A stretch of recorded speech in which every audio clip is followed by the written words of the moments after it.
ہے دنیا کے انسانوں، دنیا میں بسنے والوں سن لو، اللہ تعالیٰ فرماتا ہے انسانوں ہم نے زمین و آسمان کو پیدا کیا۔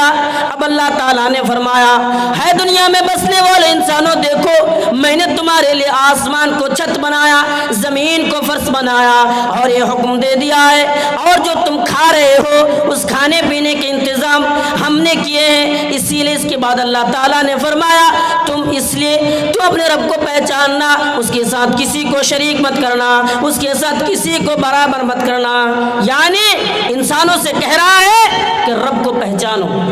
اب آئیے ایک حدیث پر غور کیجئے، اللہ کے نبی صلی اللہ علیہ وسلم نے فرمایا، حضرت معاذ بن جبل رضی اللہ تعالیٰ عنہ کو یمن کی طرف بھیجا اور یہ حکم دے دیا کہ تم یمن کی طرف جا رہے ہو تو اس بات کو مان لو اور سن لو کہ تم اس لوگوں کو دین کی بات بتانے کے لیے جا رہے ہو۔ ہاں وہاں پہ وہ لوگ رہتے ہیں جو پہلے نبی آئے تو ان پر عمل کرتے تھے، اس لیے سن لو جب ہاں تم سب سے پہلے ان لوگوں کو اس بات کا حکم دینا کہ اللہ کے ساتھ کسی کو شریک مت کرنا، اللہ کے ساتھ کسی کو برابر مت کرنا، کیونکہ یہ شرک ہے، اللہ تعالیٰ کبھی معاف نہیں کرے گا۔ اگر وہ لوگ اس باتوں پر عمل کرنے لگے، اگر وہ لوگ ان باتوں کو عمل کرنے لگے، ان باتوں پر چلنے لگے تو پھر اسے نماز کا حکم دینا، شرک کی تعلیم دی اور ہم سے کہا، انسانوں سے کہا دیکھو تم سے پہلے جتنے بھی لوگ آئے ہیں ان لوگوں نے اللہ کی عبادت کی ہے، تمہیں بھی رب کی عبادت کرنا ہے۔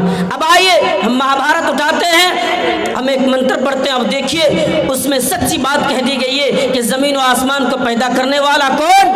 اللہ تعالیٰ۔ ایک امیر انسان آپ کے گاؤں میں رہتا ہے، وہ پل بھر میں غریب بن جاتا ہے، آپ کو پتہ بھی نہیں لگتا، آپ کو یہ معلوم بھی نہیں ہے کہ کیا کر رہے ہیں۔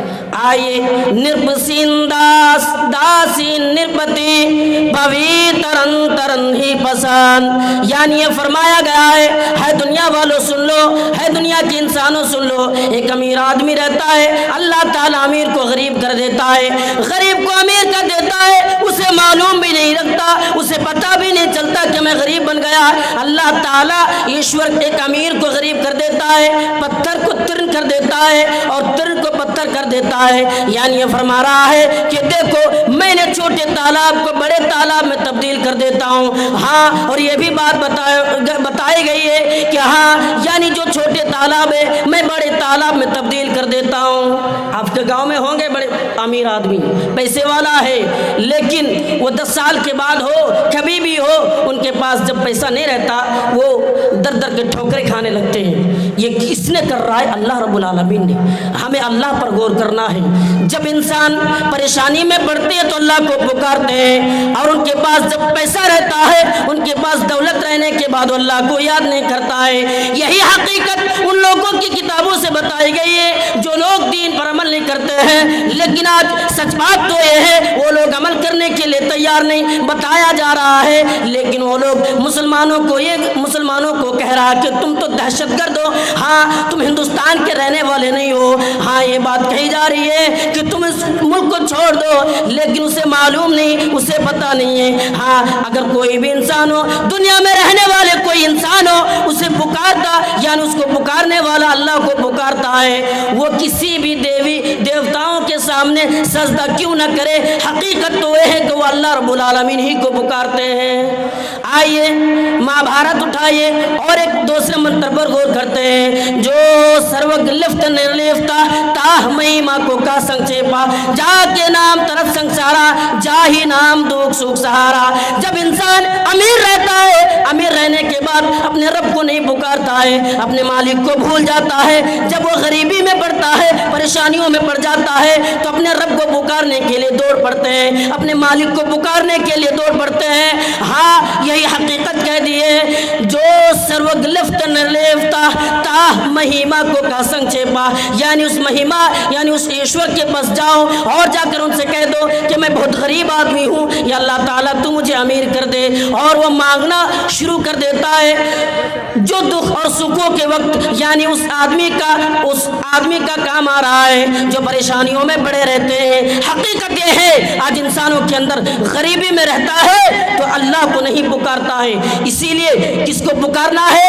اللہ رب العالمین کو۔ قرآن کریم اٹھائیے، اللہ تعالیٰ فرماتا ہے اجیب دعوت الداعی اذا دعان، یعنی اے نبی کہہ دو، اے نبی ان لوگوں کو بتا دو جو اللہ کو چھوڑ کر یعنی اپنے مالک کو چھوڑ کر دوسروں کی عبادت کر رہے ہیں، ان کو بتا دو، ان سے کہہ دو کہ اپنے رب کو پکارے۔ اگر تم سے لوگ سوال کر رہے ہیں کہ اللہ کہاں ہے تو ان سے بتا دو اللہ قریب ہی ہے، اسے پکارو، وہ تمہارے پکار کو سننے والا ہے، وہ تمہاری آواز کو سن رہا ہے، اس لیے ان کو بتا دو، اس لیے ان کو کہہ دو کہ اللہ تعالیٰ پکارنے والا ہے، اللہ تعالیٰ پکار کو سنتا ہے۔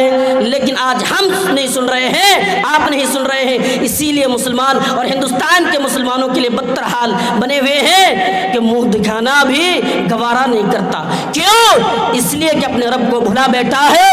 رب کہاں ہے یاد نہیں ہے۔ مسلمانوں کیا کہہ رہا ہے؟ کیا کروں رب کو پکار کے؟ آئیے قرآن کریم اٹھائیے، اللہ تعالیٰ فرماتا ہے ہائے انسانوں جب تم رب کو بھول جاؤ گے تو اللہ تعالیٰ بھی تمہیں چھوڑ دے گا، اس لیے اللہ تعالیٰ کو پکارتے رہنا، اپنے مالک کو پکارتے رہنا۔ اگر دنیا میں کامیابی چاہتے ہو تو اللہ تعالیٰ کو پکارتے رہنا۔ ایکم برہماتان کی ترنگا ورن ورن سنسار پنگا، یہ حقیقت کہہ دی گئی ہے کہ دنیا میں جو انسان ہیں، جو دنیا میں رہنے والے ہیں، اللہ کو چھوڑ کر جن کی عبادت کیا کر رہے ہیں، وہ اگر کسی کو سجدہ بھی کر رہے ہیں، وہ اگر کسی کو پوج رہا ہے، یعنی اسی اللہ سے بنائے ہوئے ہیں۔ انسان اپنے ہاتھوں سے بناتا ہے، انسان اپنے ہاتھوں سے تیار کرنے کے بعد جا کر ان کو سجدہ بھی کرتے ہیں، ان کے سامنے اپنے سروں کو بھی جھکاتا ہے۔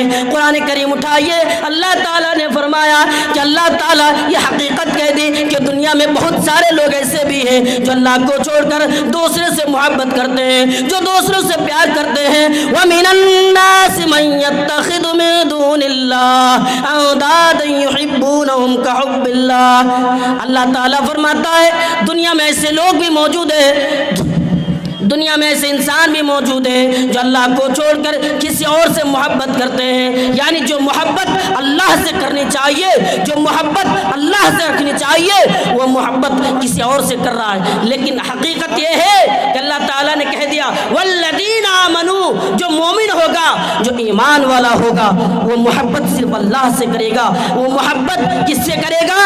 جس نے اس کو پیدا کیا، جس نے اس کو اس دنیا میں بھیجا ہے۔ آئیے دوسروں کو پکارنے والوں، دوسرے کی عبادت کرنے والوں، قرآن کریم کے اندر اللہ تعالیٰ نے کہا کہ وہ پکار کر اسے کیا مل رہا ہے؟ اللہ تعالیٰ فرماتا ہے ان الذین تدعون من دون اللہ ما لا یملکون من قطمیر، یعنی اگر انسان اللہ کو چھوڑ کر کسی کو پکار رہا ہے، اگر انسان اللہ کو چھوڑ کر کسی سے مانگ رہا ہے، آپ کو بتاؤ وہ کیا ہے؟ وہ ایک قطمیر کی بھی مالک نہیں ہے۔ قطمیر کسے کہتے ہیں جانتے ہو؟ قطمیر کھجور کے اندر جو گٹھلی اوپر باریک سی چھلی ہوتی ہے نا، اسے قطمیر کہا جاتا ہے۔ کھجور بھی نہیں کہا، یعنی اس پر باریک سی چھلی لفافہ کو قطمیر کہا گیا، وہ قطمیر کی بھی مالک نہیں ہے۔ دینے والا کون؟ اللہ، ہمیں پیدا کرنے والا بھی اللہ ہے۔ اسی لیے حقیقت ہے آئیے انسان اور دنیا میں ایسے لوگ بھی موجود ہیں، یعنی اللہ کی عبادت تو نہیں کر رہا ہے لیکن اللہ کو تین خداؤں میں سے ایک کہتے ہیں، یعنی اللہ کو تین خداؤں میں سے ایک مانتے ہیں۔ وہ کون ہے؟ وہ عیسائی لوگ ہیں۔ ہاں وہ کہتے ہیں، اللہ تعالیٰ نے ان کے بارے میں فرمایا لقد کفر الذین قالوا، اگر وہ لوگ ان باتوں سے باز نہیں آئے، اگر وہ لوگ جو یہ بات کہہ رہے ہیں کہ اللہ کے ساتھ شریک ہے، اللہ کے ساتھ برابر ہے، تو ان سے کہہ دو، ان کو حکم دے دو اگر وہ لوگ ان باتوں سے باز نہیں آئے تو میں ان کو برباد کر دوں گا، ان کا ٹھکانہ جہنم ہوگا۔ اسے بھی حکم دے دیا کہ چھوڑ دو، ان باتوں پر عمل مت کرو۔ ہاں تمہیں عمل کیا کرنا ہے؟ قرآن پر عمل کرو، حدیثوں پر، نبی آنے کے بعد تمہیں ان چیزوں پر ہی عمل کرنا ہے، ان کو چھوڑنا نہیں ہے۔ لیکن آئیے میں اور ایک منتر آپ کے سامنے رکھتا ہوں، اس کے بعد ایک آدمی جو دنیا میں دوڑ رہا ہے ان کی حقیقت اور دنیاوی زندگی میں پیسہ کمانے کے چکر میں پڑے ہیں ان کے بارے میں بتاؤں گا۔